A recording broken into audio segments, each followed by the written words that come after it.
छोटे बच्चे इस वीडियो को ना देखें। मैं कोई पागल आदमी नहीं हूँ। भगवान से कटा था 2015 में, भूतों ने हमला किया 2016 में।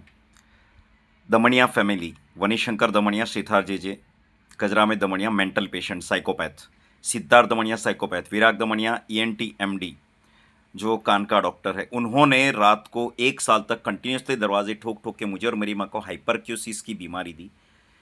इतनी चुटकी की आवाज़ भी ऐसा लग रहा है कोई कान में सुई चुभ हो रहा है। और मेरा बाप जो यहाँ पे ट्रस्टी बना फिरता है, जो सालों पहले मुझे और मेरी माँ को छोड़ के भाग गया था, यहाँ घुसा पड़ा है। दुनिया भर के क्राइम हो गए यहाँ पे, रेप एक नहीं 4-5 हो गए हैं, वो सब दब गए, पुलिस ने सब दबा दिए।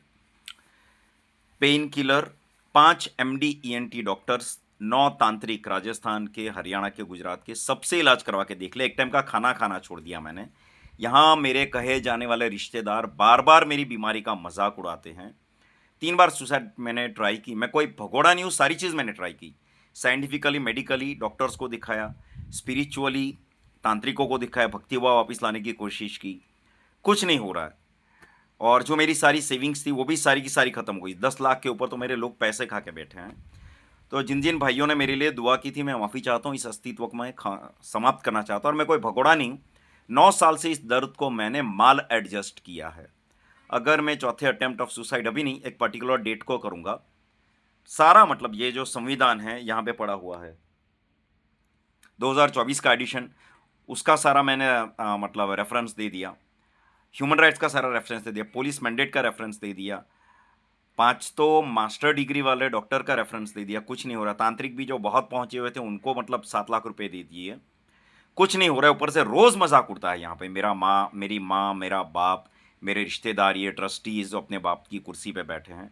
मेरे फोर्थ अटेम्प्ट ऑफ सुसाइड के बाद अगर 1% आप में शर्म है, तो वलसाड़ में मेरे ऊपर और मेरी माँ के ऊपर हमले करके हमको बीमारी देने वाले, हमारा घर खा जाने वाले, हमारी नौकरी खाने वाले, मेरे और मेरी माँ का सुखचैन खाने वाले दमनिया फैमिली के ऊपर एफआईआर हो, इसकी कोशिश करिएगा। ये लोग सबूत मांगेंगे, सारे सबूत में ओरिजिनल दे चुका।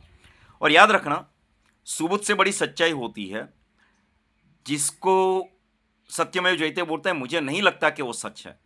10 साल से इसका मैंने सघन अभ्यास किया है, प्रोफेसर रह चुका हूँ मैं। मेरी मौत अभी नहीं है, थोड़ा टाइम है, पूरी तैयारी के साथ मरूंगा मैं। लास्ट टाइम 30,000 का मैं जहर लाया था, वो चूहे ने खा लिया। ऊपर वाला पता नहीं मतलब 3 बार मुझे क्यों बचाया, मेरी तो समझ में नहीं आ रही है बात। इतनी कोशिश करिएगा कि एफआईआर हो जाए। और न्यायपालिका, न्याय संहिता, मुझे लगता है भारत में पैदा होना और न्याय की अपेक्षा रखना गुनाह। और ये ऐसा नहीं कि भैया 1-2 महीने में सिर्फ नौकरी नहीं है या शादी नहीं हो रही, उस मामले में मैं फ्रस्ट्रेट होकर कर रहा हूँ। 9 साल से तकलीफें झेल रहा हूँ मैं, 9 साल से। एक डायरेक्टर की पद पे था मैं, साल का लगभग 6 लाख रुपया पगार था, और नौकरी चली गई तो वो भी मैं बर्दाश्त कर गया। मेरे मरने के बाद दुआ करना कि मेरी रूह को सुकून मिले, न्याय मिले। मैंने कोशिश सारी कर ली है। कोई माइका लाल ऐसा बोल दे कि तंत्र मंत्र, भूत प्रेत, इंसान, पितर की पूजा, देवों की पूजा, लॉ एंड जस्टिस, कोर्ट कचेरी, पुलिस मैंडेट, तंत्र मंत्र, भगवान, अल्लाह, दरगाह, चर्च, वो वाहे गुरु जी का जो होता है, कुछ बाकी नहीं रखा मैंने। तो जिन्होंने दुआ की है, माफ़ी चाहता हूँ। मैं बहुत लड़ा भाई, अब बर्दाश्त नहीं होता मेरे से। और पेन किलर की तो मतलब आदत हो चुकी है, लाख रुपए की तो पेन किलर खा चुका मैं। मरने के बाद वो दमनिया फैमिली के ऊपर एफआईआर, उसके लिए दुआ करना। वो नहीं करो तो भी कोई बात नहीं।